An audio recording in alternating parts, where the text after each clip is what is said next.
they tell you there's a most powerful person in the world and you go, that should be me, there's probably something wrong with you. Yeah. There's this weird thing where we've been going like, oh, this person's vindicated. And it's like, no, this person's just not going to jail. They're still a piece of shit.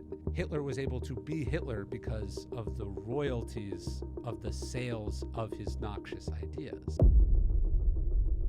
In the 2010s, Ryan Holiday was the head of marketing for the controversial clothing brand American Apparel and a sought-after media strategist for people like the womanizing blogger Tucker Max.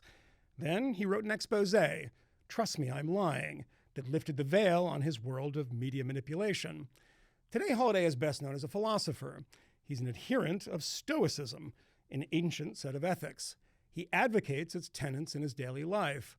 His books on Stoic exercises and applications have sold more than 3 million copies worldwide. Holiday's latest book is Right Thing, Right Now. It offers an antidote for the moral failures of our modern age, making the case for simple ethics like living justly and doing the right thing. I sat down with him to speak about how Stoic ideals are applicable today, if it's just to be loyal to abhorrent people, and if people need to be told to be decent.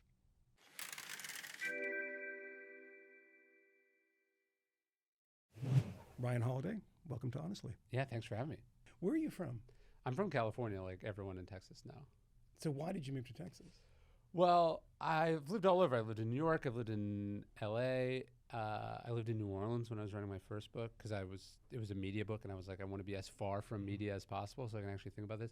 So I don't know. I loved the South, but what I love about Austin is it's like the good parts of the South without most of the bad parts of the South. What are the good parts of the South?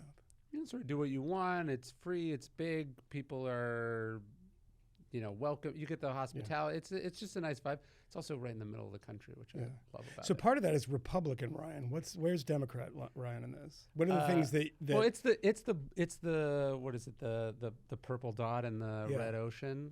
So I like that. I don't know. I think people think I'm It's funny. So I talk about ancient philosophy in my work, and then every once in a while I'll touch on things that are happening in the world because the idea that philosophy is disengagement, I think, is missing the point.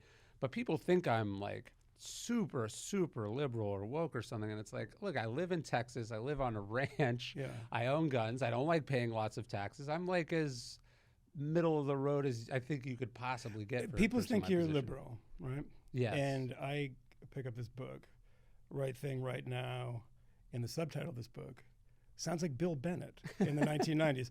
Good values, good character, good deeds. Yeah. The book by Ryan Holiday. It sounds pretty conservative in a way, doesn't it? It's sad that I guess virtue sounds conservative. It is funny because I'm now 5 years into this series I'm doing on the cardinal virtues, and I think even when people hear cardinal virtues, they think religion because they think cardinal. It comes from the Latin cardos, which just means hinge. And so there is something about our conception of virtue that is just permanently associated with religion, even though it predates Christianity by hundreds and hundreds of years. Yeah. So it's weird. I'm talking about virtue ethics, and in this case, I'm talking about the interrelation of the different virtues. But that is something. Some people think it's very conservative. Some people think it's very liberal. I don't think that much. I mean, about you that. can have answers to these issues from the left, from the right, from sort of atheism, agnosticism to religion.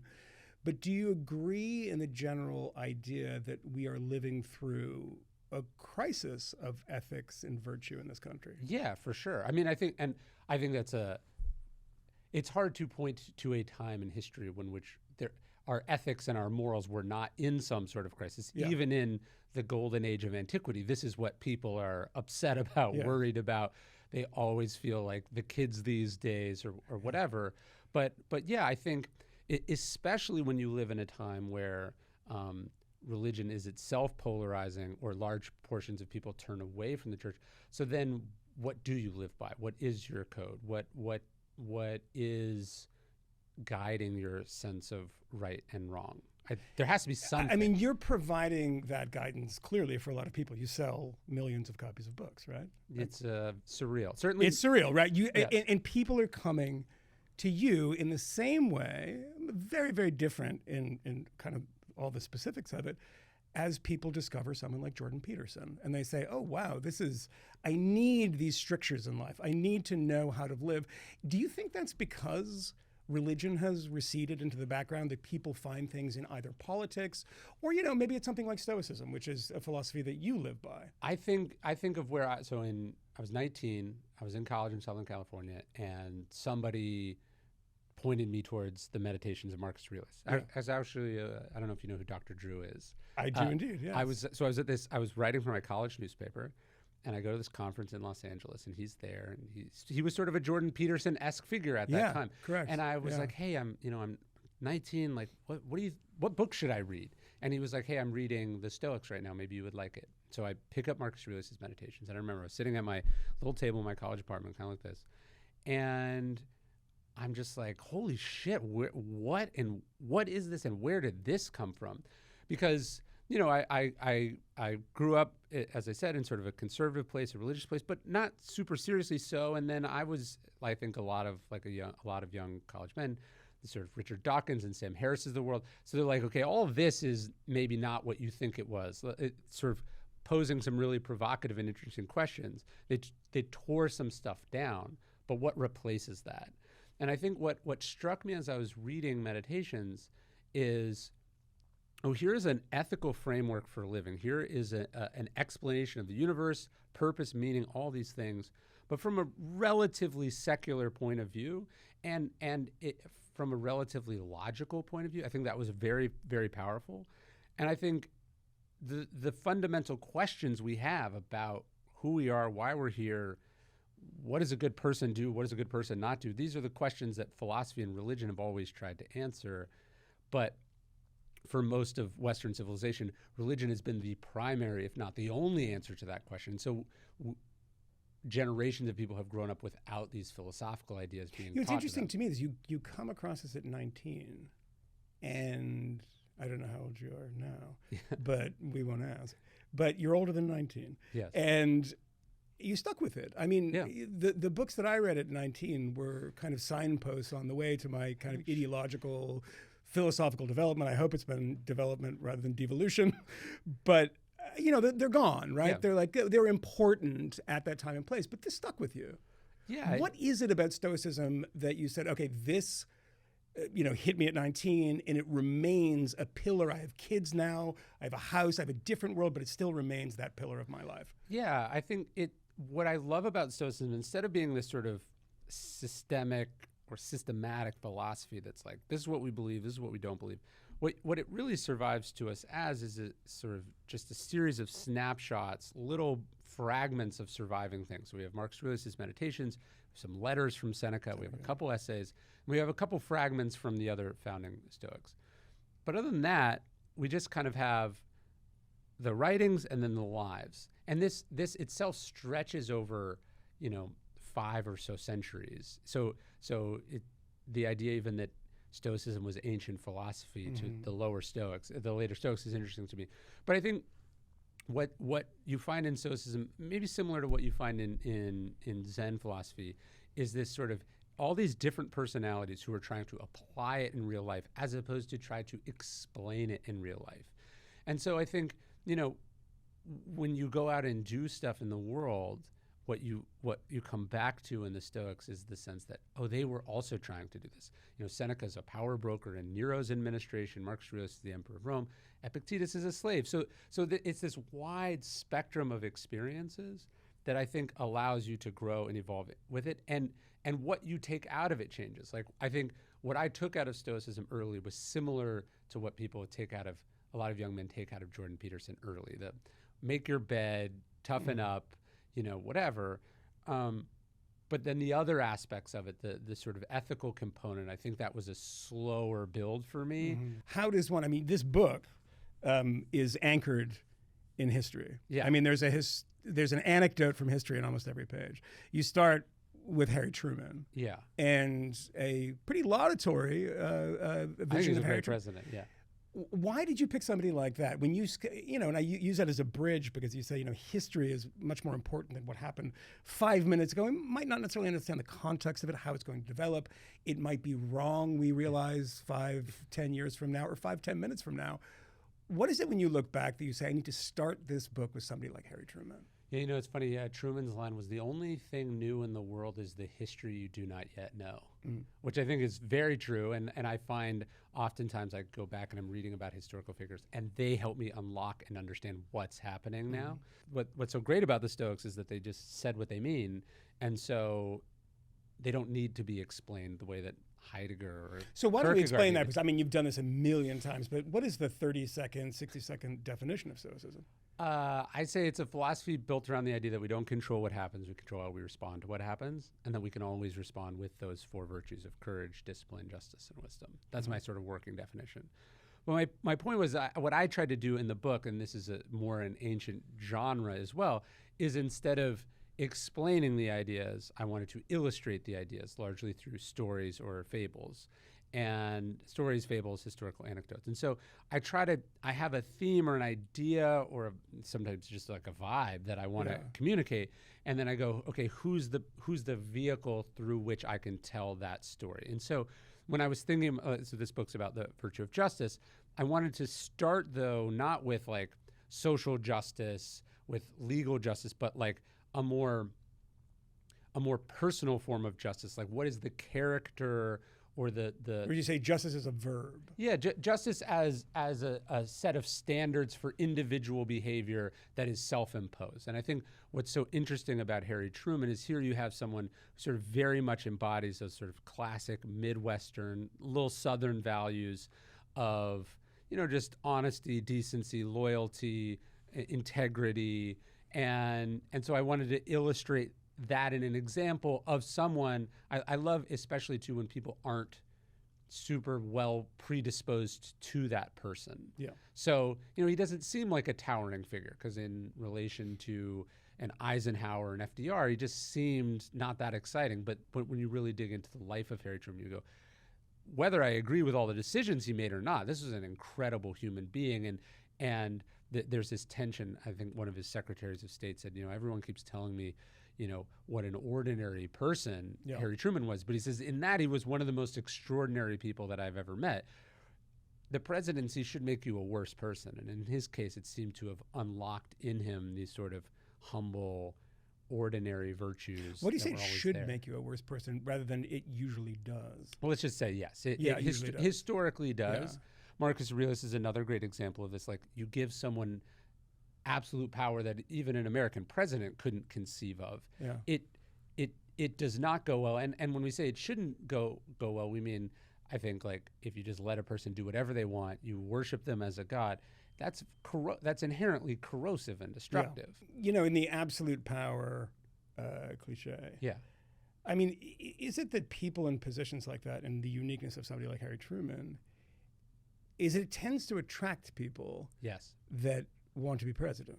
Well, I don't want those people to be president. Of course. In both Marcus Aurelius' case, in Truman's case, and then looking at some of the great presidents, what they do tend to have in common is a sort of accidental path to power. So Marcus Aurelius is the emperor that we just assume, it's because his father was emperor. Sure, yeah. In fact, the Emperor Hadrian sees something in this kid and he sets in motion this remarkable succession plan where he adopts this guy named Antoninus, who in turn adopts Marcus Aurelius. So we have 2 really good Roman emperors in a row, neither of whom had any preconceived notions or any expectation that they would be emperor, and no bloodline entitlement to it. Truman, he was, I think, more ambitious than people thought.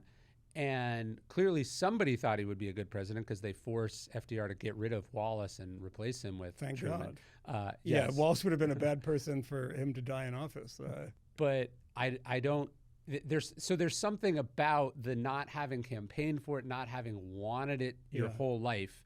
That a friend of mine has this joke. It's like, if they tell you there's a most powerful person in the world and you go, that should be me, there's probably something wrong with you. Yeah. So this is about justice, and it's interesting you say in so many ways that people think of going to court. Yeah. Or they think of social justice, yes.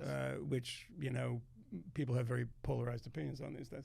If I were to be rough on you in this, yeah, please, I would say, okay, these chapter titles seem pretty self-evident, right? So you have things like, keep your word, tell the truth, take responsibility, good, not great, be an open book, be decent. Why do we need to tell people to be decent? Are we in a place where people just naturally aren't being decent without being told to be? I mean, do you look around and go, I live in New York City. Everyone's real decent. Yeah, yes. You know? No, in New York City, this is a very different place. I'm usually like, please put your pants on in the subway. That's a different thing. But when you're in your town in Texas, is the default not to be decent? I mean, first off, I think none of us live where we live because we also live in the online world where we get to see the full mass of humanity behaving as they probably thought they could get away with. I mean, look, are there fundamentally decent parts about small town America? Sure, but there's also a reason why most people flee small town America is that there are fundamentally indecent parts of that. Intolerance, judgment. I always say with Stoicism, like a lot of the things are simple, but that doesn't mean they're easy. And the fact that we all know them doesn't mean that we put them in the right place in terms of prioritization in our life. So I'm not like, I hope it doesn't come off as I'm lecturing about them, because I'm mostly, when I'm writing these books, I'm primarily talking to myself. Like these are things I want reminders of that I want to be better at in my own life. There's an interesting chapter in here towards the end of the book, which is sort of challenging in a way, which is loyalty. Yeah. And the example you use is Alger Hiss, which I thought was a really interesting one to take, because you talk about Dean Acheson, official in the Truman administration, and Truman himself, being loyal to somebody like Alger Hiss, who was obviously a Soviet agent, a spy for the Soviet Union, spy for Joseph Stalin. Is it a virtue to be loyal to somebody who is themselves a disloyal person? Yeah, that's what's so fascinating. I think about this in the world of cancel culture that we live in. Like, I know a lot of people, especially because of my media work over the years, I would get sought out by people who, were in the middle of some controversy or scandal. And the tension of like, okay, this person is probably wrong, or this person definitely screwed up. And also either the injustice of what's happening or the inhumanity of what's happening to them is profound enough that one has an obligation on a human level to step in or step forward or step in front of.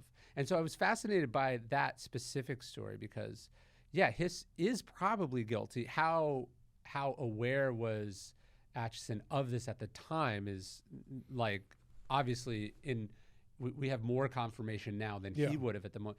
And I'd assume they would have been like very close friends. He was like colleagues with his brother. Yeah. What I think he was Donald Hiss, who was also a Soviet agent, by the way. But it's not like they grew up together. Yeah. But I think he was saying, hey, look, I'm not going to pile on this person and I'm not going to forsake them. And he felt like it was his Christian duty not to do so. And yet he also understands that by this act of loyalty, he's endangering the Truman administration. So the first thing he does is he goes to Truman and he says, would you like my resignation? And he goes, look, the press ate me alive when I went to Pendergast's funeral. Truman, being this virtuous guy, gets his start in the Kansas City political machine. Yes. And the first thing he does after assuming the presidency is he goes to visit the widow of and attend the funeral of the corrupt crime boss who allowed him to enter politics. And his motto, he said, always get shot in the front, never behind, which I thought was interesting. And the tension of these loyalties. Truman's loyalty was a very loyal person, like Grant, sometimes loyal, Ulysses S. Grant, sometimes loyal to people who were not good. Yeah. But I think that's one of the virtues of loyalty is that it doesn't discriminate. Like loyalty is a thing that you give to someone because you know them, you love them, you care about them, you came up together. And I think about that, like I've had some friends that have gone in very strange directions and I go back and forth between finding what they do and say and even are now abhorrent, and then my affection or affinity for how I knew, do you know what I mean? And that tension of loyalty is tough. With them? In some cases, yes, and in other cases, it's too painful. What is too far? is there an example, you don't have to name names or anything, that there's somebody who you've been loyal to who they didn't do anything wrong, but just had an opinion that you thought that maybe this, trespasses the boundaries of good taste or something that I find acceptable? When we're talking about taste, when we're talking about career choices, I think, to me, that all seems not like a big deal. I guess where sometimes I think where I've struggled more recently is when I find that the views they're expressing are sort of outwardly or actively dangerous. Do you know what I mean? So you had friends like that. Yeah, like what about when there's like legitimate harm being and I don't mean that in the sort of snowflakey sense, but like there's real harm to the thing that you are saying. That starts to be. But in the snowflakey sense, and in the culture that's kind of developed, I say, in the past 10 years or something, if this book, you have a series, the Stoic Virtue series, if these books sold 15 copies and not millions of copies, you're in a position now where millions of copies allows you to be a little more honest about what you think about certain things. But if you're selling 15 copies and there's a friend who's kind of on the borderline, loyalty becomes hard, right? Because it might affect your career. Yes. Do you blame people who say, I don't really want to touch that radioactive person because not good for me, but they probably deserve my support? Yeah, it's like it's not a principle unless it costs you money. Correct. And so, when someone is twisting in the wind and there's sort of, we're in one of those places where we as a mob / society cannot judge or think about it honestly. Do you sacrifice yourself for Have you ever done that? Have you ever gone out and gone to bat for somebody who I think deserved it but would hurt your career maybe? I think I have. I'm trying to think of what a specific. I think about it also, though. One of the stories I close the book with is this moment in Oscar Wilde's life after he has been convicted of sodomy and he's been bankrupted. Everything's been taken from him. And there's this moment where they're transferring him between prisons. He's going from bankruptcy court to where he's going to serve his sentence. And he's walking down this hallway, and the entirety of the British press is there, and the haters are there just to catch a glimpse of this person at his lowest and worst moment.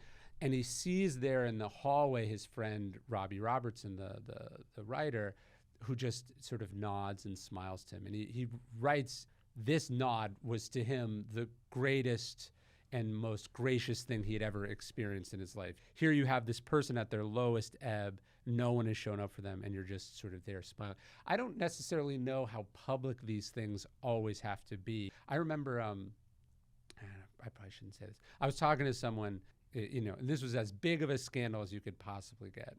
I could probably say this. Lance Armstrong lives in Austin, and he goes on Oprah. He thinks it's going to redeem him or explain where it's coming from, and just everyone in the world is like hates it and hates him. And he was showing me some of the texts that people had sent him, and this was at this point like 10 years after it had all happened, and I could see what that had meant to him in that moment. So whether these people had,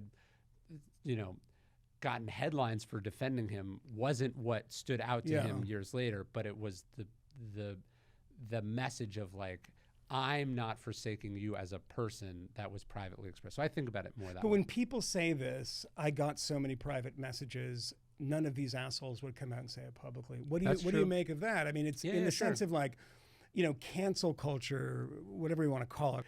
Would that exist if people, I think we're on the other side of this in some ways, because people are saying, well, Kevin Spacey was vindicated by 5 court trials, whatever it might be, 4 court, and people are having him on and he's allowed to explain himself. There was a point at which to even have a conversation with somebody like that was, tying a rock to your leg and jumping in the water. I don't know much about that one specifically, but I have been thinking about this in relation to the ideas in the Justice book, which is that, okay, just because someone has been found not guilty of something, or just because it's more complicated. I experienced this at American Apparel. A lot of the media coverage of what Dove had done or who he was or the specific cases were rather wrong or flimsy or exaggerated. In one case, the lawyer who filed like the majority of the cases against him ultimately ended up as his lawyer when he was fired by the company.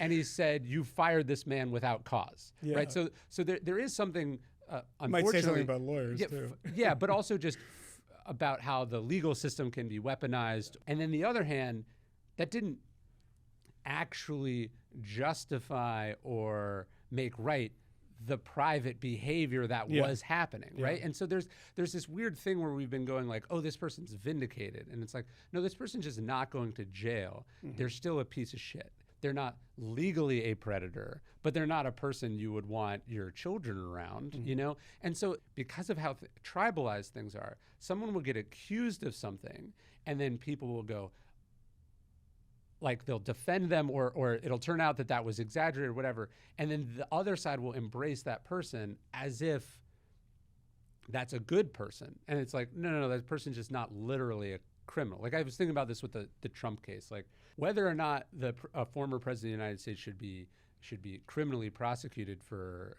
paperwork crimes.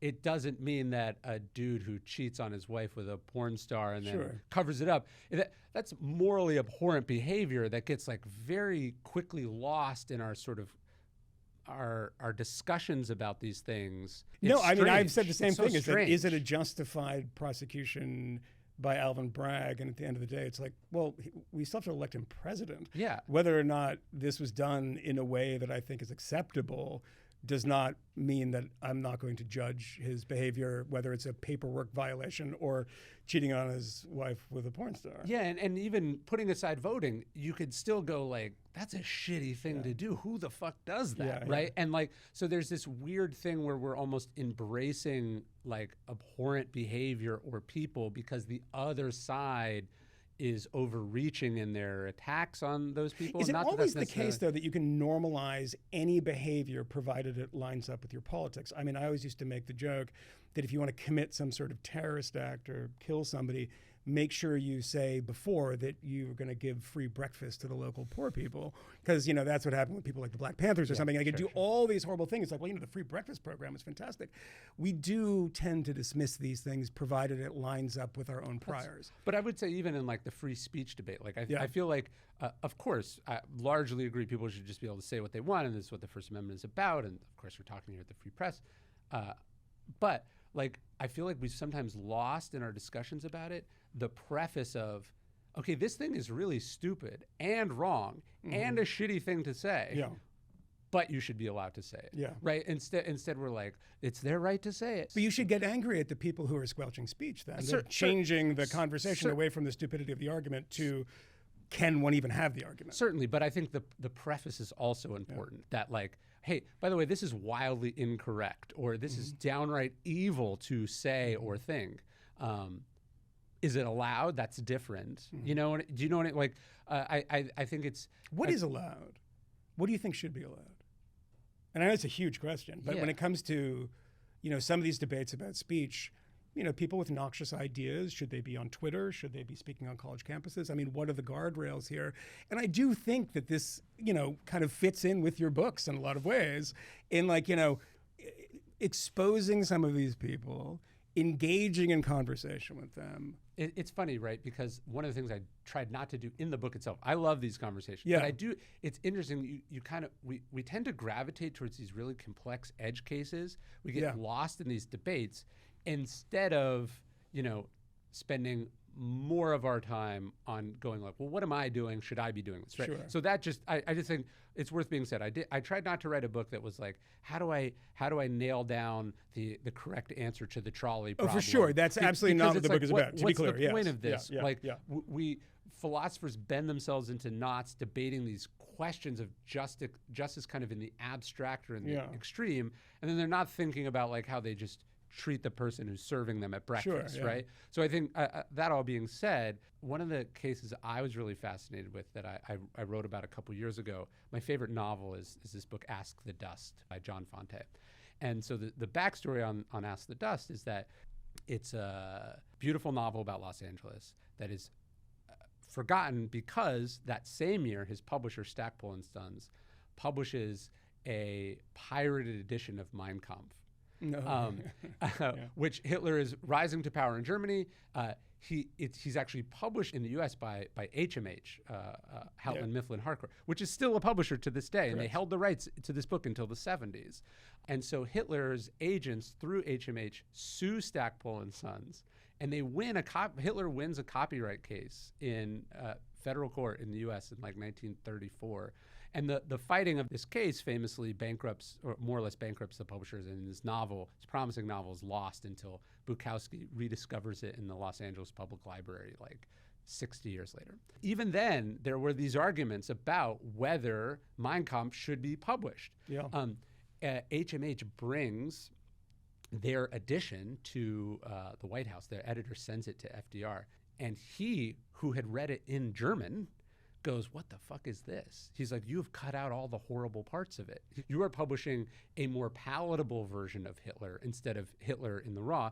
And then other people are arguing that publishing Hitler at all is funding Hitler's, like people know, how does Hitler have the money to run for office and fund the movement early on? It's royalties from his book. So anyways, I was fascinated by this because it brings up a lot of the questions. And again, we're talking about, we go back, look at things historically as opposed to the moment we're in right now. So on the one hand, you should go like, hey, more people should have read Mein Kampf. They would have known exactly what Hitler was up to. On the other hand, Hitler was able to be Hitler because of the royalties of the sales of his noxious ideas. So you can't just look at these ideas as, hey, should it be allowed to exist or not? Because there's also the financial component of it. Do you know what I'm saying? It's not simply an abstract debate of should it be allowed or not, because in the world we live in, it being allowed or how it's allowed often creates real world consequences that we kind of forget as if it's purely this First Amendment discussion. We seem to be living through a political moment of extremism in a way. And I don't mean this in any political direction. I just mean in general. The rhetoric seems extreme. It seems that when you don't, people talk about we can't agree on a basic set of facts. I don't think we can agree on a basic moral framework for American history. Do we tear down, Teddy Roosevelt, as we did in front of the Museum of Natural History? Do the same thing with Jefferson, Washington, et cetera? It seems to be that everything is so fraught with politics these days. Well, am I imagining this, that, or have we always been like this? Is there a moment that we're living in that because of media, because of the way we consume information, is especially fraught? Well, I think the Confederate statue one's a good example of how we do kind of obscure. We it's like, oh, everyone agreed we should put up the Confederate statues, and now you're saying you're pulling down. Well, actually, like in most cases, these were like majority black counties. So clearly they didn't agree. It's that some people were kept by the point of a gun and law from voicing their opinion. So this was an extreme minority viewpoint at the time. But I would say that I think we live in a veto-ocracy. Like no one has enough political will to like put things forward, but we can kill things. And I think some of our cultural discussions are similar. They could tell you who sucks, and they can tell you why they sucked, and they can tell you all the bad things we did, but we don't have enough people arguing in good faith enough to be able to put forth what are the values we share, what are we celebrating, what is good. And so we just have this sort of process of canceling, which in some cases needs to happen regardless, but cancellation without replacement strikes me as creating a moral vacuum that ironically lends to more shitty stuff. Like we talk about like Trump and we go, oh, he's like breaking norms. Well, the reason people don't care about that is that they don't know what the norms are. Like we don't talk about the norms. We talk about the virtues and, the kind of moral centering of certain Americans, and they don't really care about Donald Trump. And a lot of the thing, what he's done, it doesn't really interest them. It strikes me that it's mostly people in New York and LA saying, why do these people not agree with me? When you go out and talk to people writing these books, when you've written these books and you're doing these tours, and you're talking about virtue and things like this, what are you gathering from people in, like, say, very red places that maybe don't reflect the exact values you hold? One of the things you find that's always very encouraging is like people are genuine and earnest about wanting to develop and grow as human beings. And then they're very concerned about raising good kids. Like that's something where everyone's thinking about, how do I pass these ideas on to my kids? How do I teach them these? And I think we're all sort of right, left, red, blue, in agreement that like they're not getting it anywhere else. There's not like this sort of cultural or structural way in which people are inculcated with the values that we sense are important. Yeah. I would also say, when you are angry, and this applies to both, when you are angry or when you hate someone or when you resent a group, if you have some grievance, and I've seen this, on the individual level, like ultimately with some of the people we were talking about earlier with like where you get canceled, a lot of these sort of figures who have moved to the right have in common is some shared cultural grievance. Like something happened to them, usually by one specific group, it's often the media or whatever. They become radicalized by their hatred of those people and what they did and how they operate, or the hypocrisy of them. And that, that's a very destructive force. I would say that it's really interesting too is when people have catastrophic individual events that actually cure them. George Wallace is a good example. A insane racist that made a insanely, scarily successful run in 1968, didn't win, but got a surprising number of votes, and then was shot and paralyzed and was cured of his racism from that. In the last election he ran, I think for the governor of Alabama, I think he got 85% of the black vote. And he had really turned himself around from this. I mean, so it can be poisonous, and mostly is poisonous. But you have these moments where this catastrophic effect will actually cure you of some of the bad things that infect you, which is and where do the bad things that infect a person, where does that come from? Wallace's case, I mean, you can say it's in your mother's milk when you're that young. I mean, I can never hate anyone for their personal politics. But if they have bad views, I just always presume that it's come from their parents. It's come from some, as you say, like, you want to inculcate these views. And that's usually where a lot of stuff comes from. And people come from different backgrounds, and I can't get mad at them for that. The one thing I'm interested in, though, is that the people that they lie their entire life. Let's take Alger Hiss again, and let's take Lance Armstrong. Lance Armstrong goes to Oprah and says, I'm unburdening myself. Maybe people will love me for this. Alger Hiss had a very big following to the day he took his last breath, lying for his entire life, telling people he didn't do what he did to everybody. I mean, he became a hero. People would, they endowed a chair named after him at NYU. And he knew he was lying every moment of the day. I mean, what is that like to live a life in which everything you say in your career is predicated on an enormous lie, and a lie about your own disloyalty? Yeah, I mean, I think the Stoic argument would be like, there is not a greater hell than that. Like, forget karma, forget an afterlife. So he is being punished. What must, that who you are is the punishment. What must that actually be like? And if it was so wonderful, I guess more people would do it, right? Yeah. Like, clearly there's something about it that holds us back. I mean, they're the exceptions rather than the rule. One of the ancient Stoics is there when Marius dies, the sort of towering Roman statesman who was this great military figure. I think he's consul 8 times, and he's sort of delusional at the end, and he's realizing that, like, oh, that was the punishment, that it was horrible to be this person. And Seneca, writing of this scene, says, Marius commanded armies, but ambition commanded Marius, that he was a slave. And so the Stoics were really interested in this idea of slavery, that it wasn't just these lowly people that were working in the fields or in the palaces, but that there were these very powerful people who were slaves to these forces inside themselves. And freedom was really command of oneself, whether you're incredibly powerful or incredibly powerless. How much command do you have of yourself, your opinions, your urges, your thoughts? That was really it. So I think sometimes lying is obviously an extreme example, but you see some of these figures and you think they're getting away with it. But I don't really feel like they are getting away with it. And I have been fortunate and unfortunate enough to see some of these people up close, and you go, oh, it's horrible. Not a good life. You have a tattoo. Yes, here. A couple. Ego is the enemy.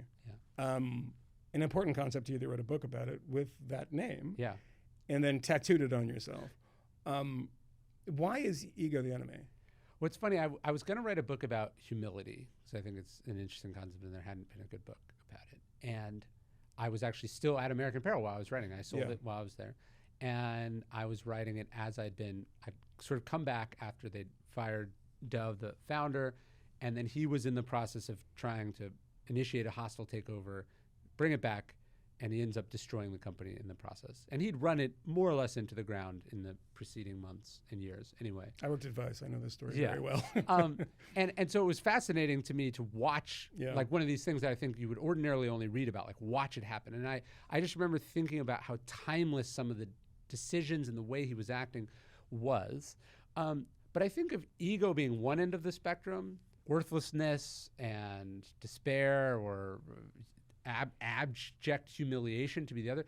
So the actual virtue there would be confidence, which I would just make a distinction of. I think ego to me is something false. Ego to me is something very dangerous. It's something that affects and infects one's sense of reality. And confidence to me is something very real. So like, I think of someone like Truman, who we were talking about, like what's remarkable about Truman is that he was awed and there is this moment that he wavers when he first finds he's going to be president. He's like, I feel like the whole world fell on me. But he also had this sense like that he could do it. And where did that sense come from? I don't think it was delusion. You know, it's not this is going to be easy. He had a sort of a humility about it. I think he thought that he would figure it out. And to me, that's what confidence is. And like, so excessive ego can destroy you. Yes. Dov Charney is a great example of this. Yes. Is ego necessary for success? Well, it's certainly often correlated with success. It certainly is. I mean, I don't know many nice people that run big companies. They have these reputations for being monstrous in a way. And I'm not saying that they're deserved always. But, I mean, you tend to think like a healthy ego is what makes you a lot of money and gets you to the top. You think about how that ego gets you somewhere. It's not that egotistical people are never successful. Of course they are. Yeah. It's just egotistical people, for the same reasons that created the success, often destroy that very success. And so when you meet those people, what's always interesting to me is the stuff that doesn't get said about them or that the people close to them know, is they see where that person is their own worst enemy. You know, like, people sort of celebrate the myth of Steve Jobs. It's like Steve Jobs should have been fired from Apple the first time. He was it strikes awful. Me that, you know, he's lucky that he got this second chance, right? And I think he learned some lessons from that second chance. But like, to me, what we're trying to do is push away ego, replace it with confidence. If you don't think you can do something, you're probably not going to be able to do it. But just the sense that you can do something, that you should do something, that it's going to be wonderful if you do something. But it's a chemical compound that it's a couple of strands difference, right? And if you do it one way, it might blow up. And if not, it's confidence, right? Right. Well, and like what was to me so fascinating about Dove is like, and this is a very common thing, every step of the way, the idea was insane. What he was trying to do was insane. And then he did it. And so how's he going to listen to those people tell him, you're going to lose everything if you keep doing this? Elon Musk has talked about this where, you know, when he set out to start SpaceX, people had an Alcoholics Anonymous style intervention. You cannot do this. This is a terrible idea. So then when he says he's going to buy Twitter, how could he listen? In that success is also the seeds of our destruction. Is that ego or confidence or a combination? If what you took from that is, okay, here's why they were wrong about SpaceX specifically, you know, like if you can take from that a set of criteria that allows you to be objective about future decisions, you know, then we're talking about confidence. If you have taken from this that you have the Midas touch and that everyone who disagrees with you is a hater or an idiot, which is what often happens. It's kind of hard for that not to happen. If I was walking down the street in Manhattan in a very crowded day and 1,000 people walked by me, and I went down to the subway. I wouldn't go to the subway if I was Elon Musk. But I'm going down. Every single person who walks by me, I'm richer than them. I just know that. Yeah. I get in the plane. Every person, I land in Paris. Every person, I'm richer than them. That has to create some sort of hubris in you. How can this not be true? I'm the richest person on the planet. And it's going both directions. Not only are you looking at them and going, I'm better than them. They are looking at you and saying, you are better than me. And I want something from you, so I probably am only going to tell you what you want to hear. And so this, I mean, this is the most timeless thing that has happened. We asked earlier, like, why does the being president make you worse? I mean, it's just very hard to stay sane and decent and connected to reality when you live in that era. It never surprises me that Jeffrey Epstein had a lot of friends. Yeah. He had islands and planes, and he was insanely wealthy. That tends to attract people, and people tend to forgive your shortcomings and presume that you're better than them. But wouldn't you also add on top of that, he also seemed to be an astute flatterer. 100%. And you know what I mean? Like, I think, sure, hey, I'll take insert obscure academic on my private plane to a private island, but it's also, I'm interested in your work, which is so incredibly seductive and corrupting. I think one of the most interesting pairings, and it is a very challenging thing for a lot of people, myself included, is to discover that Jeffrey Epstein was friendly with Noam Chomsky, a radical anti-capitalist who was flattered by the guy who had lots of money and was willing to listen to his ideas and pay him too for those ideas, which I think is an astonishing thing. Yeah, we all have those sort of human weaknesses. And it's a story as old as time. I will ask you one final thing, quick thing. Okay. It was a huge question, but you can give me a quick answer because you're very good at this. Justice, virtue, all these words that we're throwing around.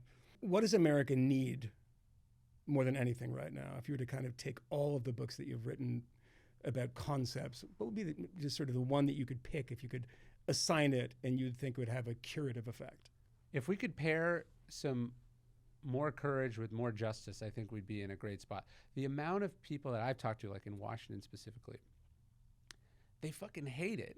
They hate the job, but they won't take the slightest step that would imperil that job. Do you know what I mean? Or I'm sure you've heard this, what people will say in private about different politicians. But Donald Trump in particular, and then what they'll say in public or what they'll vote is very strange. So like these weren't jobs you were supposed to have for really long periods of time. They were you had to be willing to risk it occasionally. I remember I was sitting in the Senate dining room. I was talking to someone. I was asking him, like, why doesn't someone do something about this? You know, and they were just like, they were talking about like the next thing. Yeah, and it's like you're one of 100 most powerful people in the world. Yeah. Like there's not that many people above you, and so there is this sense like there's some adult whose job it is to step in when things get really, really bad and be the responsible, virtuous, selfless one. And I don't think there is. Like the idea is that every person is supposed to act in their own sphere as if they're responsible and that their decisions matter. Your next book is going to be about term limits, isn't it? You're going to have that tattooed in your arm. Next one is wisdom. Is it? Yeah. Courage, justice, temperance, wisdom. Ryan Holiday, right thing, right now, good values, good character, good deeds. Thanks for joining us on Honestly. Thank you for having me.